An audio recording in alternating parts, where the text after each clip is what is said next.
Saudi அரேபியாவில் நடந்த விபத்தில் ஹைதராபாத்தைச் சேர்ந்த 45 பேர் உயிரிழந்துள்ளனர். மேலும் அதில் உயிரிழந்தவர்களில் 18 பேர் ஒரே குடும்பத்தைச் சேர்ந்தவர்கள் என்ற தகவலும் தற்போது வெளியாகியுள்ளது. கூடுதல் விவரங்களோடு இணைகிறார் நமது செய்தியாளர் ராஜேஷ். வணக்கம் ராஜேஷ்.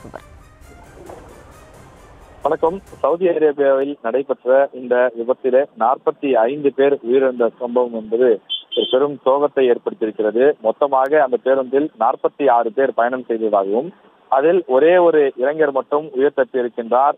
மற்ற 45 பேர் அவர்கள் சம்பவ இடத்திலேயே உடல் எரிந்து கருகி உயிரிழந்திருக்கிறார்கள் என்ற இந்த சோகமான செய்தி வந்து சேர்ந்திருக்கிறது.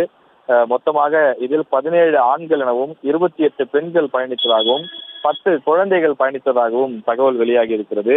இதுல ஒரே குடும்பத்தை சேர்ந்த 18 பேர் அவர்களுடைய உறவினர்கள் உட்பட 18 பேர் உயிரிழந்திருக்கிறார்கள் என்ற தகவலும் தற்போது வெளியாகி இருக்கிறது. தெலுங்கானா மாநில அரசோடு சேர்ந்து மத்திய அரசினுடைய அதிகாரிகளும் இணைந்து அவர்களது உடல்களை அதாவது இந்தியாவிற்கு கொண்டு வருவதற்கான அந்த பணிகளை மேற்கொண்டு வருகின்றார்கள். தொடர்ந்து இந்த சம்பவம் என்பது ஒரு பெரும் அதிர்ச்சி ஏற்படுத்தியிருக்கிறது. மெதினாவிலே இந்தியர்கள் சென்ற அந்த வாகனம் என்பது டேங்கர் லாரி, அதாவது டீசல் டேங்கர் லாரி மீது மோதி இந்த விபத்து என்பது நடைபெற்றிருக்கின்றது. அங்க இருக்கக்கூடிய சிசிடிவி காட்சிகள் எல்லாம் தற்போது கைப்பற்றப்பட்டிருக்கிறது. அதிர்ஷ்டவசமாக உயிர் பிழைத்த அந்த ஒரு நபர் மருத்துவமனையில் அனுமதிக்கப்பட்டு அவருக்கு தீவிர சிகிச்சைகள் வழங்கப்பட்டு வருகின்றது.